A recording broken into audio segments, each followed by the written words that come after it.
জুবিন গাৰ্গৰ মৃত্যুক লৈ গুৱাহাটী উচ্চ ন্যায়ালয়ত শুনানি SITৰ তদন্তক লৈ যুক্তি দিলে চৰকাৰী পক্ষৰ অধিবক্তাই ডিচেম্বৰৰ প্ৰথম সপ্তাহৰ ভিতৰত SITয়ে দিব চাৰ্জশ্বিট 4খন লেখ আবেদনৰ ভিত্তিত অনুষ্ঠিত হৈছিল শুনানি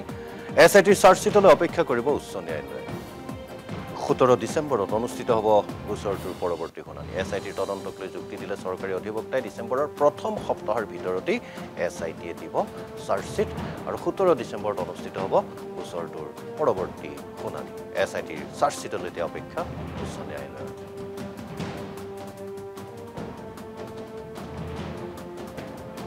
আমাৰ হিয়াৰ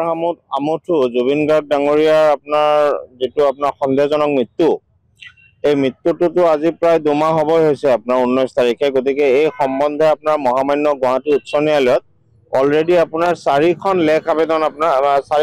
আবেদন in the nature of public interest litigation আপোনাৰ ফাইল হৈছিল আৰু সেই গোটেই কিখন লেখ আবেদনৰ আজি শুনানিৰ দিন ধাৰ্য আছিল আপোনাৰ আজি শুনানি কালত আপোনাৰ গুৱাহাটী উচ্চ ন্যায়ালয়ে অত্যন্ত গুৰুত্বপূৰ্ণভাৱে পিআইএলটো শুনানি গ্ৰহণ কৰিছে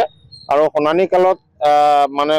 গভৰ্ণমেণ্ট প্ৰতিপক্ষই এটা কথা ন্যায়ালয়ক জনাইছে যে যেহেতু SITয়ে ইনভেষ্টিগেশ্যনটো কৰি আছে গতিকে সেই ইনভেষ্টিগেশ্যনৰ ৰিপৰ্টটো অতি সোনকালে ডিচেম্বৰৰ ফাৰ্ষ্ট উইকত মানে মহামান্য ন্যায়ালয়ত CGM কোৰ্টত আপোনাৰ দাখিল কৰিব তেতিয়া যেহেতু ইনভেষ্টিগেশ্যন এটা পৰ্যায়ত পাইছেগে এটো কাৰণে আপোনাৰ মহামান্য ন্যায়ালয়ে এতিয়া আজি কোনো ধৰণৰ হস্তক্ষেপ কৰা নাই ইনভেষ্টিগেশ্যনত গতিকে কৈছে যে কি ৰিপৰ্ট দিব আপোনাৰ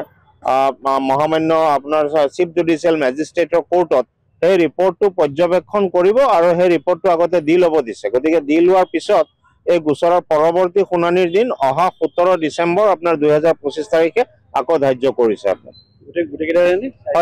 গোটেই কেইখন 4কেইখনৰ পিআইএল একেলগে শুনানি হৈছে আপোনাৰ আইটেম নম্বৰ 1 2 3 and 4 আছিল আপোনাৰ আজি মহামান্য খণ্ড বিচাৰপীঠত আছিল আপোনাৰ গতিকে এতিয়া কথাটো হ'ল সব যেটো ইনভেষ্টিগেশ্যন কৰি আছে এই ইনভেষ্টিগেশ্যনটোত মহামান্য ন্যায়ালয়ে হস্তক্ষেপ এটো কাৰণে কৰা নাই কাৰণ SITয়ে আপোনাৰ লাষ্টত শেহতীয়াকে কি কৰিলে কি নকৰিলে গোটেই তথ্যখিনি আপোনাৰ নিশ্চয় চালিজাৰি চাইছে আৰু আমাৰ আবেদনখনতো গোটেই আমি সংলগ্ন কৰি দিছো যিখিনি তথ্য পাতি আমি আমাৰ হাতত যিখিনি মজুদ আছে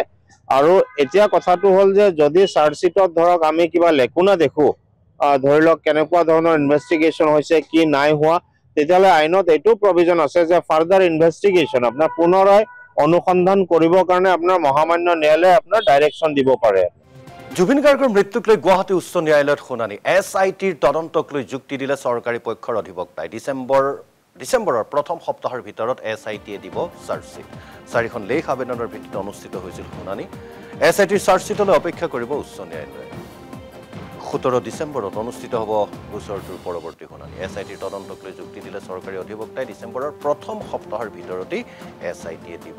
চাৰ্জশ্বিট আৰু 17 ডিচেম্বৰত অনুষ্ঠিত হ'ব গোচৰটোৰ পৰৱৰ্তী শুনানি SITৰ চাৰ্জশ্বিটলৈ অপেক্ষা উচ্চ ন্যায়ালয়ৰ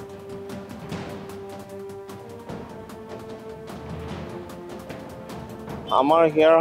আমঠু জুবিন গাৰ্গ ডাঙৰীয়াৰ আপোনাৰ যেটো আপোনাৰ সন্দেহজনক মৃত্যু এই মৃত্যুটো আজি প্ৰায় 2 মাহ হ'বই হৈছে আপোনাৰ 19 তাৰিখে গতিকে এই সম্বন্ধে আপোনাৰ মহামান্য গুৱাহাটী উচ্চ ন্যায়ালয়ত অলৰেডি আপোনাৰ 4খন লেখ আবেদন in the nature of public interest litigation আপোনাৰ ফাইল হৈছিল আৰু সেই গোটেই কিখন লেখ আবেদনৰ আজি শুনানিৰ দিন ধাৰ্য আছিল আপোনাৰ আজি শুনানি কালত আপোনাৰ গুৱাহাটী উচ্চ ন্যায়ালয়ে অত্যন্ত গুৰুত্বপূৰ্ণভাৱে পিআইএলটো শুনানি গ্ৰহণ কৰিছে আৰু শুনানি কালত মানে গভৰ্ণমেণ্ট প্ৰতিপক্ষই এটা কথা ন্যায়ালয়ক জনাইছে যে যেহেতু SITয়ে ইনভেষ্টিগেশ্যনটো কৰি আছে গতিকে সেই ইনভেষ্টিগেশ্যনৰ ৰিপৰ্টটো অতি সোনকালে ডিচেম্বৰৰ ফাৰ্ষ্ট উইকত মানে মহামান্য ন্যায়ালয়ত CGM কোৰ্টত আপোনাৰ দাখিল কৰিব তেতিয়া যেহেতু ইনভেষ্টিগেশ্যন এটা পৰ্যায়ত পাইছেগে এটো কাৰণে আপোনাৰ মহামান্য ন্যায়ালয়ে এতিয়া আজি কোনো ধৰণৰ হস্তক্ষেপ কৰা নাই ইনভেষ্টিগেশ্যনত গতিকে কৈছে যে কি ৰিপৰ্ট দিব আপোনাৰ মহামান্য আপোনাৰ চিফ জুডিচিয়েল মেজিষ্ট্ৰেটৰ কোৰ্টত এই ৰিপৰ্টটো পৰ্যবেক্ষণ কৰিব আৰু সেই ৰিপৰ্টটো আগতে দি ল'ব দিছে গতিকে দি লোৱাৰ পিছত এই গোচৰৰ পৰৱৰ্তী শুনানিৰ দিন অহা 17 ডিচেম্বৰ আপোনাৰ 2025 তাৰিখে আকৌ ধাৰ্য কৰিছে আপোনাৰ গোটেই কেইখন 4কেইখনৰ পিআইএল একেলগে শুনানি হৈছে আপোনাৰ আইটেম নম্বৰ 1 2 3 and 4 আছিল আপোনাৰ আজি মহামান্য খণ্ড বিচাৰপীঠত আছিল আপোনাৰ গতিকে এতিয়া কথাটো হ'ল সব যেটো ইনভেষ্টিগেশ্যন কৰি আছে এই ইনভেষ্টিগেশ্যনটোত মহামান্য ন্যায়ালয়ে হস্তক্ষেপ এটো কাৰণে কৰা নাই কাৰণ SITয়ে আপোনাৰ লাষ্টত শেহতীয়াকে কি কৰিলে কি নকৰিলে গোটেই তথ্যখিনি আপোনাৰ নিশ্চয় চালি জাৰি চাইছে আৰু আমাৰ আবেদনখনতো গোটেই আমি সংলগ্ন কৰি দিছো, যিখিনি তথ্য পাতি আমি আমাৰ হাতত যিখিনি মজুদ আছে। আৰু এতিয়া কথাটো হ'ল যে যদি চাৰ্জশ্বিটত ধৰক আমি কিবা লেকুনা দেখো, ধৰি লওক কেনেকুৱা ধৰণৰ ইনভেষ্টিগেশ্যন হৈছে কি নাই হোৱা, তেতিয়াহ'লে আইনত এইটো প্ৰভিজন আছে যে ফাৰ্দাৰ ইনভেষ্টিগেশ্যন আপোনাৰ পুনৰাই অনুসন্ধান কৰিবৰ কাৰণে আপোনাৰ মহামান্য ন্যায়ালয়ে আপোনাৰ ডাইৰেকশ্যন দিব পাৰে।